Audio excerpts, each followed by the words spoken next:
Looking today at a new release that's going to be coming out very soon from CollectorVision. It's going to be released under the newly acquired Exidy name, which is kind of cool. Sydney Hunter and the Sacred Tribe. This game has been in the works for over a year, and I know us people over on Atari Age have been drooling over screenshots since March, when it was first kind of posted over there. You can see it gives you this kind of backstory for the game up front. Very NES adventure game kind of reminiscent.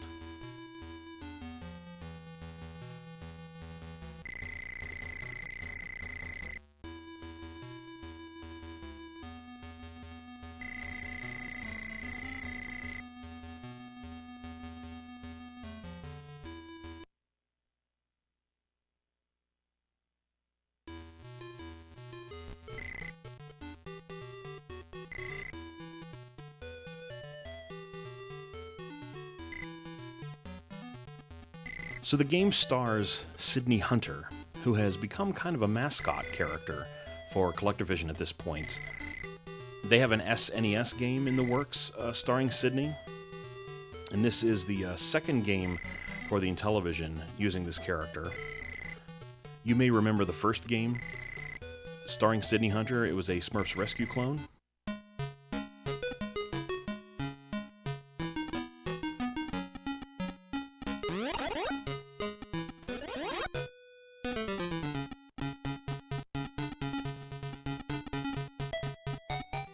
This game is much larger, much more gameplay available than the first game. Basically, it's an explore for treasures kind of game. It reminds me a lot of Pitfall 2 on the 2600 in terms of the kinds of things you're doing, and certainly the expansiveness of the map. But it also reminded me of the feelings I had when I was playing the original Legend of Zelda, as you're exploring this very large map. The storyline at the beginning gave you an overall objective of helping the natives of this tribe to find a secret doorway, which will lead to the ancient Mayan city that I guess they've lost the location of somehow. And on the way, you'll collect diamonds, which are kind of the treasures in this game, kind of the way of showing your progress. How many do you have? And there are also keys. Keys will open up treasure chests, and the treasure chests would have things in them. I'm assuming more diamonds, or perhaps other things. I honestly have not opened many treasure chests so far.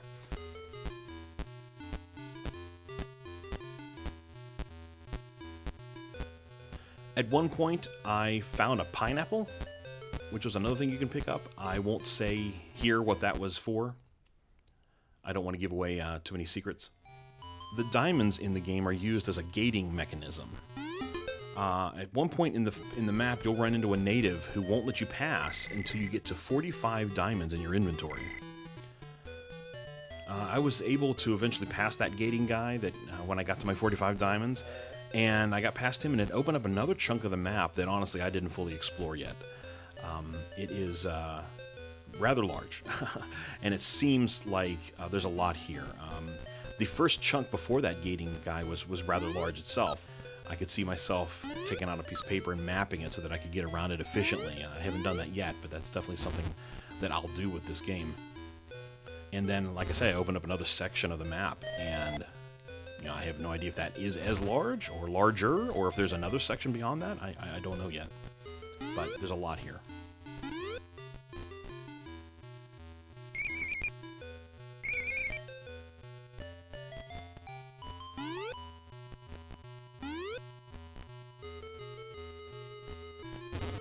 I think this kind of gameplay is really fun. There are a variety of enemies to avoid. So you have no weapons, so you're not going to be killing any of these enemies. There's no shooting anyone or anything like that to get past them. But there's lots of enemies. There's snakes, spiders, rats, wasps, fireballs, and a strange-looking archer guy who shoots at you. One thing about this game that is maybe a little bit different from games that maybe you've played that are similar, he has a bit of an odd jumping mechanic. At least it's odd to my gameplay sensibilities.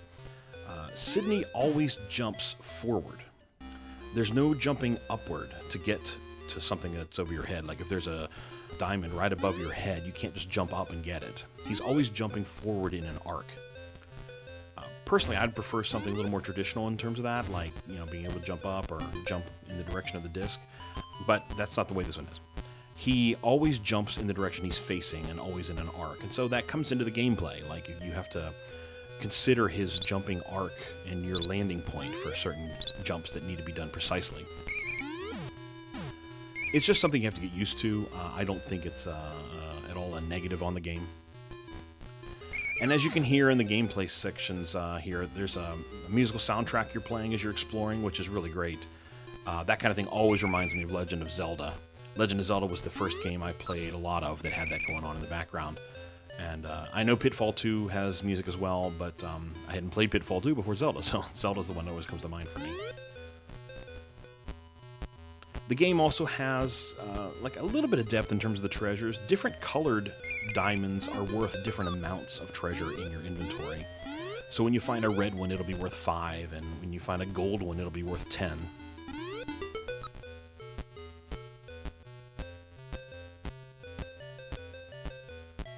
I really think this game is awesome. I have only put like a couple hours of play into it so far, and I'm definitely going to be going back. But I do want to comment on a very minor, I think it's minor, control issue I found with the game. I don't think this was a controller problem, although a physical controller may be something that exacerbates the problem a little bit.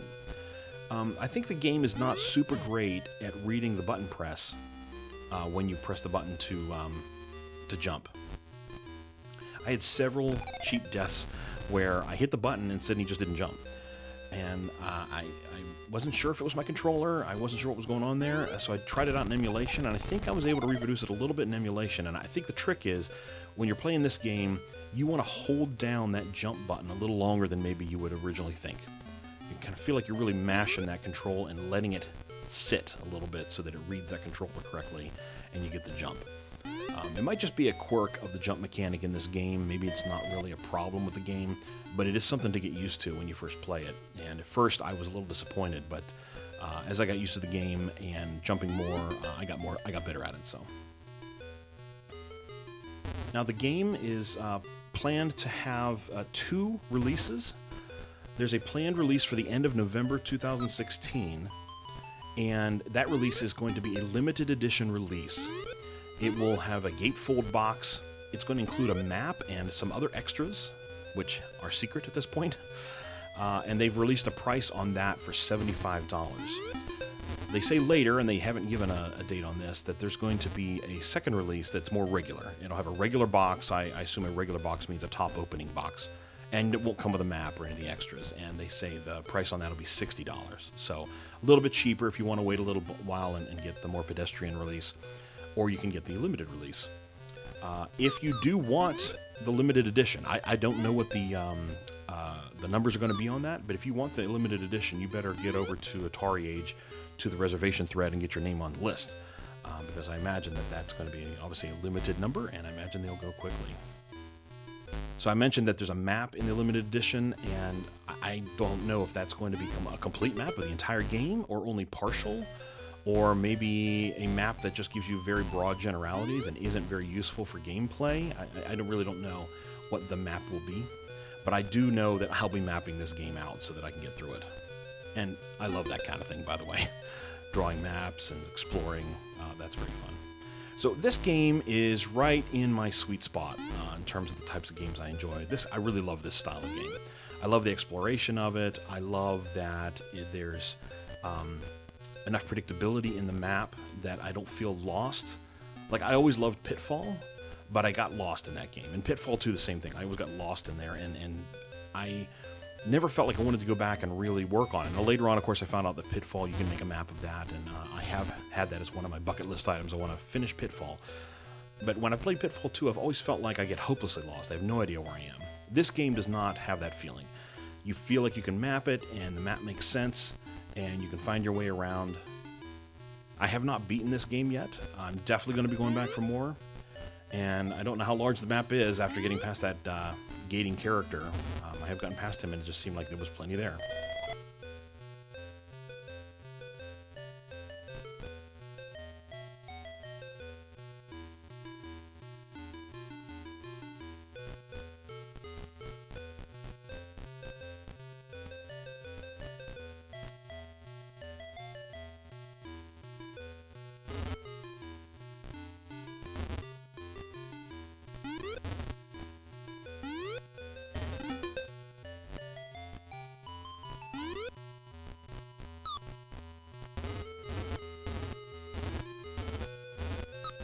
So, big thumbs up for this release. Sydney Hunter, coming from CollectorVision very soon. If you want the limited edition, keep your eye on the Atari Age thread to find out when the standard release will be if you'd prefer to get a cheaper version of the game. I definitely recommend it. Thanks for watching. Be sure to check out our website at intellivisionaries.com, where you can hear lots of podcast episodes about the Intellivision gaming platform.